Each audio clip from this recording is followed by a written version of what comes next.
but it must have been the wrong time. I done said the right thing, but it must have used the wrong line. I've been on the right trail, but I must have used the wrong car. Hit us in a bad place, and I wonder what's good for.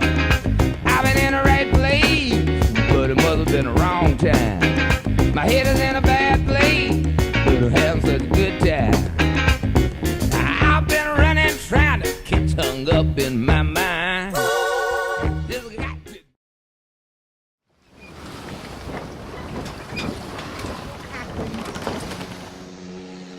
All I remember is waking up and owning a boat.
Nelson's not so happy in his new collar. And his eye hurts, doesn't it, Nelson? Hey?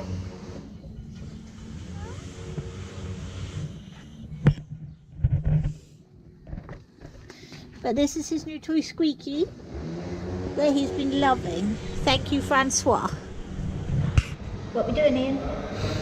We're going fishing. We're not going fishing. What are we doing, Ian? Does it involve a motorbike? You bought me a motorbike? Oh yes! Oh, I'm the happiest man around. Oh, I've got a motorbike. No. What are we doing, Ian? Hiring a car at great expense to take dog at great expense to the vet.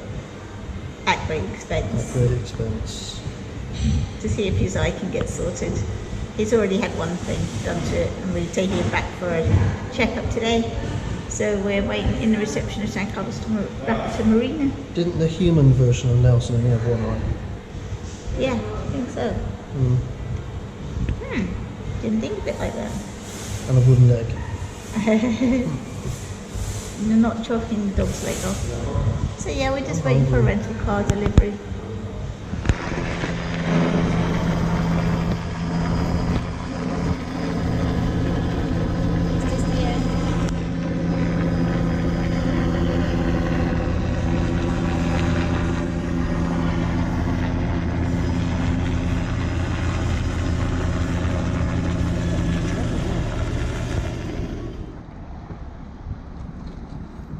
So Ian, well, it would fit in the car now. It fit, just need to get rid of the passenger. Why? She's in the way. She's never in the way. Put it sideways, put it diagonally, it'll fit. It's a tree. Put it diagonally. It's like a partition between me and the passenger. It's in. And I got my euro back. See how fast that was? You see those reactions? Snatched out of my hand, dropped it, I caught it. Gotta be quick to get one over on me.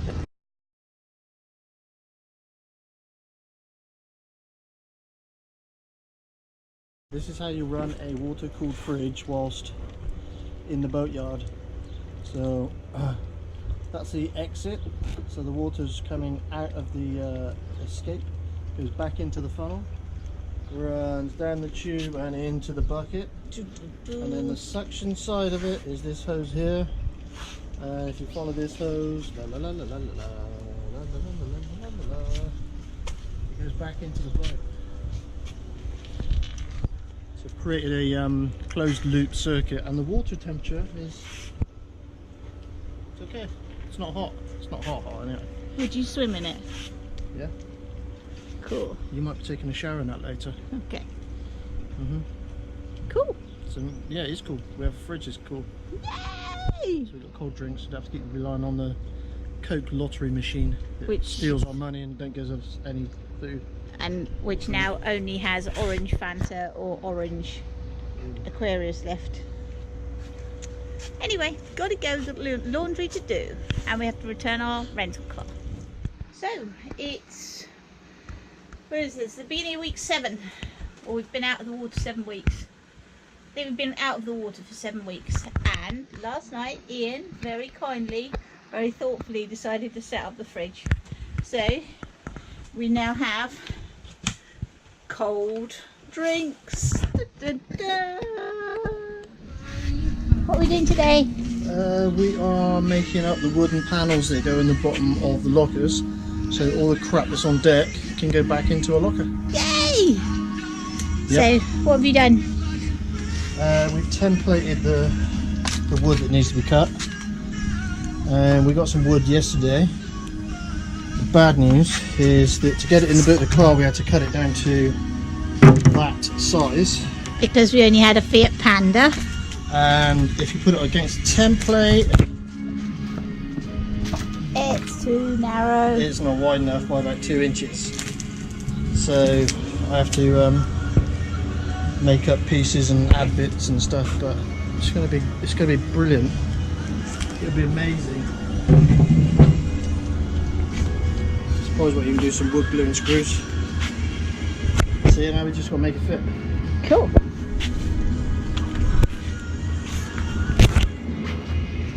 Sidewise, it was this side, wasn't it? Need taken out.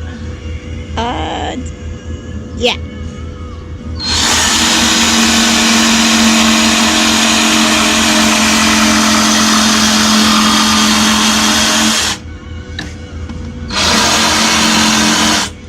Always remember, kids at home, or your children at home, wear safety equipment, okay? Flip-flops, shorts, t-shirt, minimum equipment for safety, okay? And always measure once, cut twice.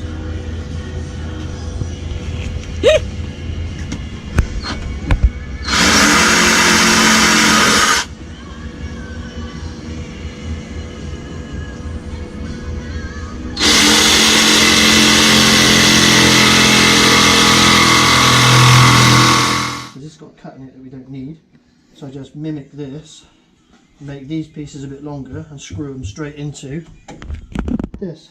Yes. Then I've got a panel across the top to protect the steering. I just put one vertical panel in. Ta-da! That works now. It works. It's got to be better than the abortion that Norman came up with. So this is the jigsaw puzzle that is the cockpit locker floors. We're trying to reuse some of the panels because it makes sense. But we've also bought some new plywood to make other panels, because certain panels were split into like 6 little pieces when they needn't have been. Cut that one too. This one. So we're just redesigning the cockpit floors, cockpit locker floors. Go Team BA.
Captain Drippy.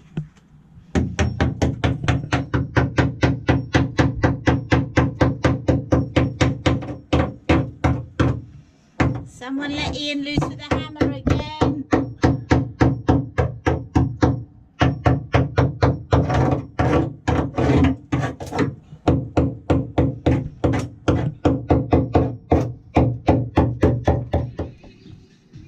Okay. Port side aft sections. Ooh, what's behind the blue sheet?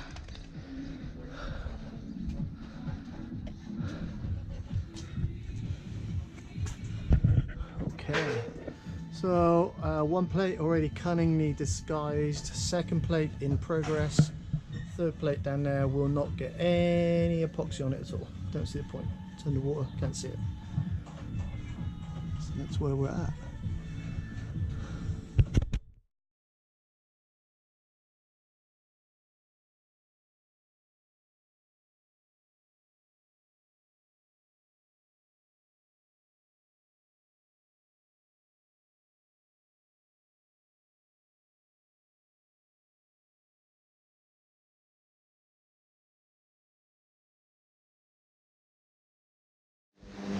Hey Uma, this is a project, okay? Project. Hang on. This is a project. Buy a couch, don't buy a colander. Yes, and what Ian is referring to there is he's decided that a boat with lots of holes in may as well be called a colander. So Uma's phrase is obviously don't buy a couch. We're going to say don't buy a colander. Look, here's one hole. Look.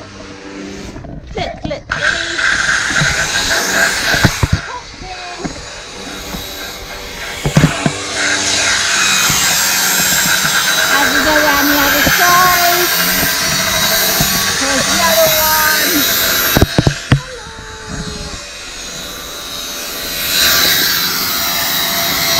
And here is another one.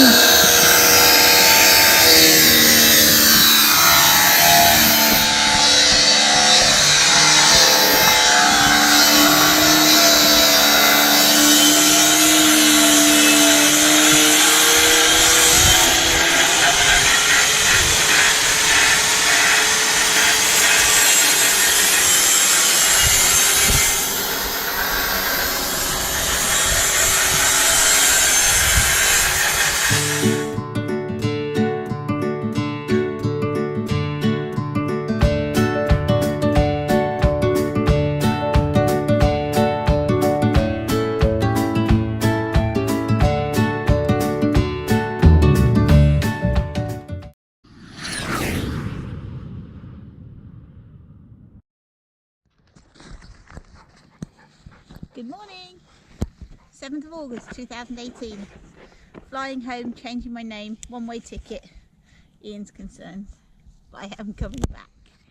Sorry, so just to confirm this, you are flying back to the UK, Yeah, changing your name, and buying a property and you've bought a one-way ticket, and a one-way ticket. and you're Yeah. buying a house and I don't know where it is. Yeah. Okay. So, recent legislation has led to the effectiveness of anti-foul being reduced, which is nuts, because if you reduce anti-fouling and increase fouling on the boat, you burn more fuel, therefore you increase the environmental pollution. No? All those ships plugging away around the world and you've got anti-foul that doesn't work very well. So, anyway, working on that principle. Last year when I did the anti-fouling, I introduced more copper into the anti-fouling. So I bought online, which is perfectly legal, I bought online a few kilos of copper powder, and I added it to the anti-foul, and it seemed to work quite well. So we're going to do the same again this year. So we're going to add 4 kilos of copper powder into 6 litres of anti-fouling paint. So I'm about to mix that in a minute before we apply to the boat. And then because with any boat it always gets heavily fouled where there's more sunlight, I always find it better to go heavy with anti-fouling around the waterline. And the white boot top that's on this boat isn't a normal paint, it's actually a hard anti-foul. So when we apply the white stripe, it's not normal paint, or it's not PVC, it's not stick-on stripe, it's actually an anti-foul. And it's a hard anti-foul, a racing anti-foul. So we can kind of go over with the scouring pad and it takes the surface layer off. But it's not a self-eroding anti-foul. The anti-foul is on the boat is self-eroding, so anything that sticks to it, when we go through the water, it releases some paint, and whatever's stuck to the paint goes with it. So barnacles, weed, whatever. So this morning we're anti-fouling the boat. We're just going to put some blue paint on it.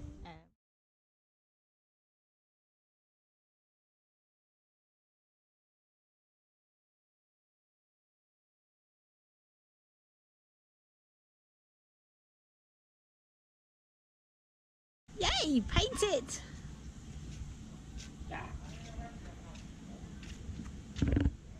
Go Team BA.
So the good ship blown away hopefully floats again.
interview, honey, interview. I wouldn't do that yet. Why? In the slings. They've been trying to drive away if I'm not. Okay. You've got a meter. Half a meter. Well, I got 4 down reverse. Okay, honey. Oh, and the engine just all Oh. You're not quite all the way down. Maybe it's not. It was kicking out quite a lot of water though. Morning. So yesterday was a bit of a cluster. The boat went back in the water. Started up, ran. We didn't have any water coming in at all. It ran for a couple of minutes and then it stopped with a puff of white smoke. Anyone who knows anything about diesel engines knows that a puff of white smoke is something to do with water. So when I checked the fuel filters, they were absolutely full of water. Fresh water, not seawater, which is the better thing. And what happened is that the ventilation system that we put in into the cockpit had allowed the water to come out of the vent when we filled the water tank up yesterday, and it had gone out of that vent and into the vents for the diesel tanks, and then it filled the diesel tanks up with water unbeknown to us. So we thought we were filling up one water tank, we were actually filling up one water tank and 2 diesel tanks. Clever, huh? So now I've had to modify the whole system. So what I have now is a channel for the water and then channels for the diesel to escape, and then this little lot will then screw to the panel, and hopefully will prevent this ever happening again, because it's probably just cost me €500 to get the fuel pumped out, cleaned, and get the tanks cleaned and put it all back in again, because obviously we don't have the facilities for doing that. But that was the original way that the system was fitted. We've just never used it because of the leak in the top of the water tank. The only thing I changed was this stainless steel grating, and if you look at the way the grating, the louvers here, they're not very open, they're quite closed, and the water pressure here is very high. So what happened was that the water's hit the back of the grating, and as it's hit the back of the grating, it can escape, and it's probably filled up the back of the grating, which was obviously Sikaflexed on, and it had nowhere to go other than down the vents of the diesel tanks. Oops. But on a brighter note, look, she's floating In the water. in the water.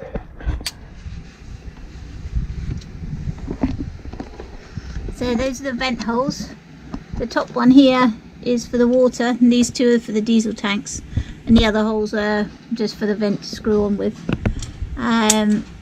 And yeah, as you can see, this is where the water was coming out, and it just dropped straight down and straight into those 2 holes because it was coming out too hard. But these are only the vents, so when the water tank fills up, this is just to allow air out of the tank as you fill the tank.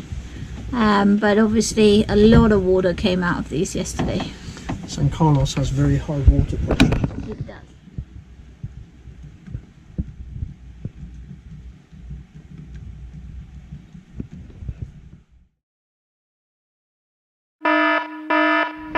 So the worst just happened. We were happily sailing up the coast around the edge of the lagoon on the outside, heading up towards Barcelona, and the bilge alarm went off. So Ian ran down to check the engine bilge, and it appears that there is water bubbling in somehow. It looks through the port side of the keel.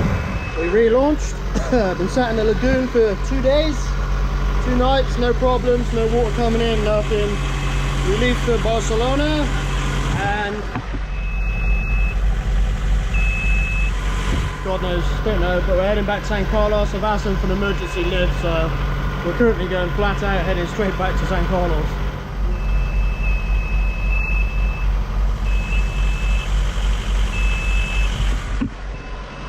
So both pumps are running now.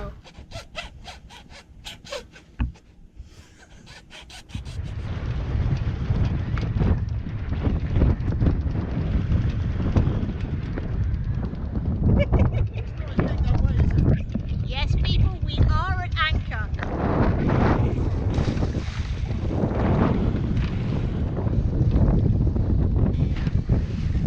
Yeah, no, that's pretty big. So we bailed out, came into the marina because the conditions were just getting worse. fairly justified it in the fact that we left the anchorage, and I'll show you why. Look at the anchor.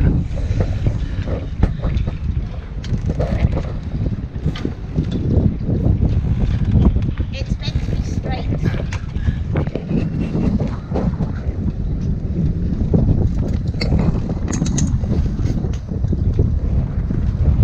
Slight bend in the anchor.